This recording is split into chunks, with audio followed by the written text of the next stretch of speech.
그래서 일단은 이제 JSP 개발 환경이 다 이제 세팅이 다 됐다. 예, 하면 이제 JSP 페이지를 작성해서 여러분들 이제 웹 페이지, 웹사이트를 이제 만들어 보는 거예요. 예. 그러면 이제 일단은 문법을 또 익혀야 되죠. 예. JSP에 대한 이제 문법을 익혀야 됩니다. 예. 금방 되는 건 없습니다. 자, 근데 이제 이 JSP 프로그램에서 주로 이제 하는 게 뭐냐면, 요거는 이제 그 JSP로 서버 페이지 만들기 전에 서블릿이라는 걸 사용해서 서버 페이지를 만들었다고 했죠. 근데 조금 그거는 이제 자바 코드로 되어 있기 때문에 어렵다고 했습니다. 근데 이제 그 서블릿은 그 자바 코드가 주가 되고요. 그 안에 HTML 태그를 예, 그 출력하는 그 안에 이제 그 HTML을 품고 있는 그런 이제 형태입니다. 그래서 자바 코드가 메인이고 안에 HTML 태그가 들어가 있어요. 예, 그래서 자바 코드가 되게 많습니다. 예. 근데 이제 JSP 페이지는 기본적으로 이제 HTML을 기본으로 하고요. 예, HTML 페이지 안에 자바 코드가 들어가 있어요. 예.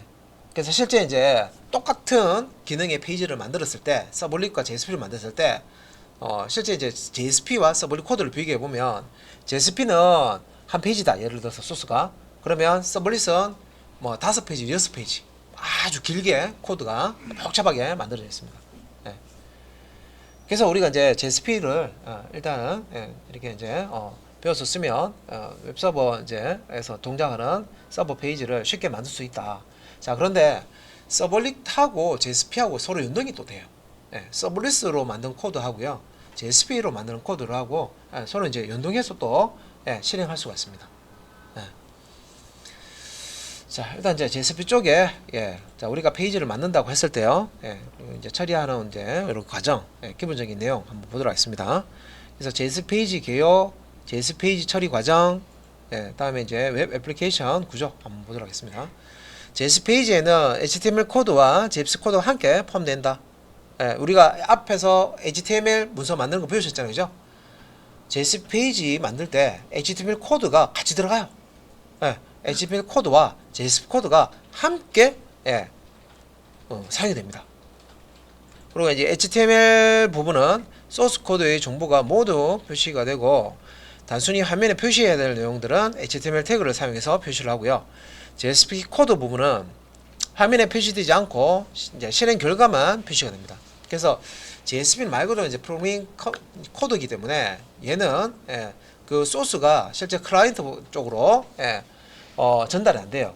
그래서 클라이언트 웹브라우저에서는 JSP 코드를 볼 수가 없습니다.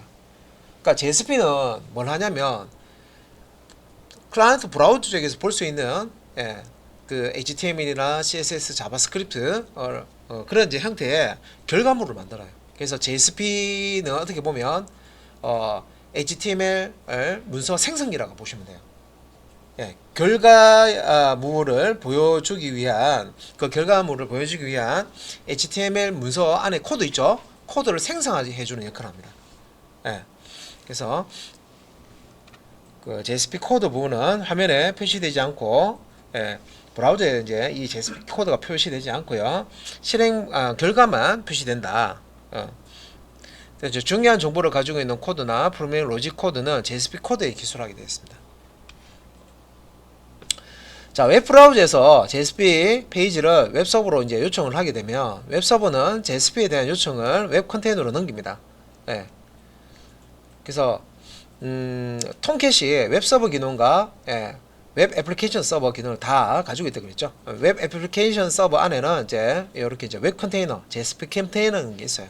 이 JSP 코드를 이제 해석하고 실행하고 결과값을 리턴해주는 그런 기능을 처리해주는 게 이제 웹 컨테이너입니다. 웹 컨테이너 혹은 JSP 컨테이너라고 합니다. 그래서 이러한 이제 요청을 받은 웹 컨테이너는 해당 JSP 페이지를 찾아가서 자, 서블릿 형태 .java 파일을 생성한다 했죠. JSP 코드를 자바 코드로 변환을 합니다. 변환을 해서 이렇게 이제 새로운 이제 파일을 하나 만들어요. 만든 다음에 이렇게 변환된, 자, 여기서 보시면 이제 JSP에서 자바로 이제 변환하는 파싱 과정을 거친 후에 그 다음에 뭘 하냐면 요 자바 코드를 컴파일해서 클래스 파일을 만들어요. 그런 다음에 컴파일된 이제 이 클래스 파일은 서블릿 형태의 클래스 파일로 만들어지는데 이 서블릿을 최종적으로 이제 실행을 합니다. 실행해서 웹브라우저에 그 결과값을 응답값으로 되돌려줍니다. 그래서 이걸 이제 그림으로 설명을 해 놓은 거예요. 그래서 웹브라우저에서 우리가 만든 뭐 a.jsp라는 걸 서버에 올려놨어요. 그래서 a.jsp를 요청을 하면 웹서버가 일단 앞단에서 a.jsp 요청이 왔네. 근데 웹서버는 정적 웹페이지 HTML 문서밖에 처리를 못해요.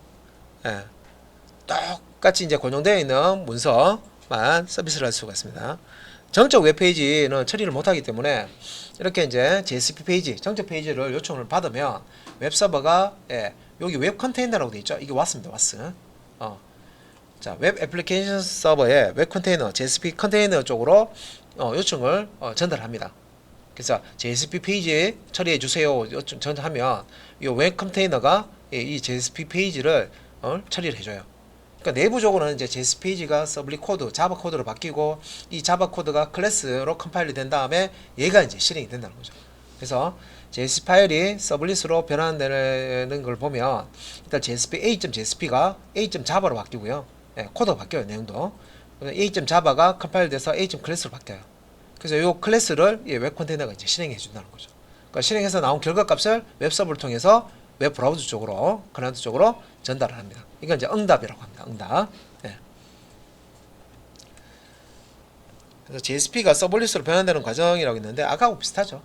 웹 브라우저에서 자 a.jsp 요청을 하면 웹 서버는 요 요청을 받아서 이게 이제 동적 웹 페이지 요청을 하는 거기 때문에 웹 컨테이너 쪽으로 요청을 보내고요. 원 컨테이너는 다시 이제 자 이 a.jsp를 a.java로 코드 변환을 한 다음에 요 서블릿 형태의 자바 코드로 변환한 다음에 이걸 컴파일을 해서 클래스 파일이 만들어지면 이 클래스 파일을 실행을 하는 거고 그 실행된 결과값을 웹서버로 전달을 해서 웹서버가 다시 웹 브라우저 클라이언트 쪽으로 응답을 하는 겁니다.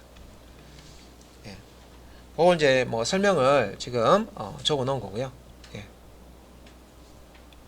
이렇게 이제 7단계 이렇게 이제 설명을 적어 놓은 겁니다.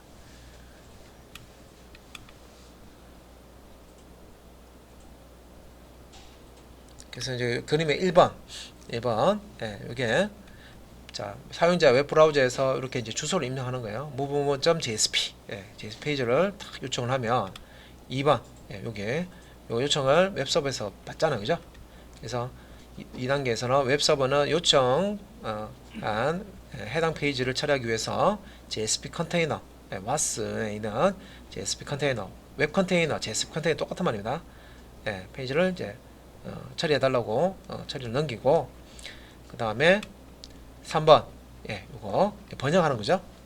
JSP 코드를 자바 코드로 변환하는 거.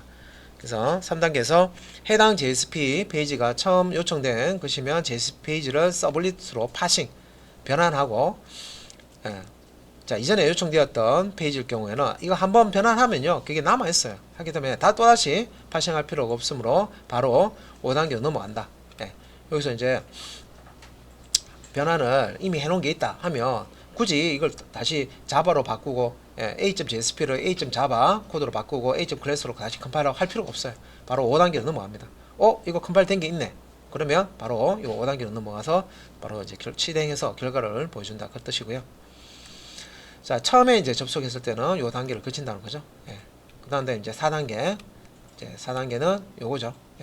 자바 로 이제 변환된 JSP가 이제 자바로 변환됐습니다. 자바 코드로 변환되면 이걸 가지고 컴파일을 하는 거죠. 그래서 서블릿 파일은 자바 소스로 되어 있습니다. 서블릿 파일은 자바에서 실행 가능한 상태인 클래스 파일로 컴파일을 하는 거예요. 그 다음에 이제 5번 여기서 이제 이 클래스 파일을 컨테이너 쪽으로 이렇게 주죠. 클래스 파일은 메모리에 적대해서 실행해 준다. 그죠? 그래서 was JSP 컨테이너가 이거 이제 클래스를 이제 실행을 한다.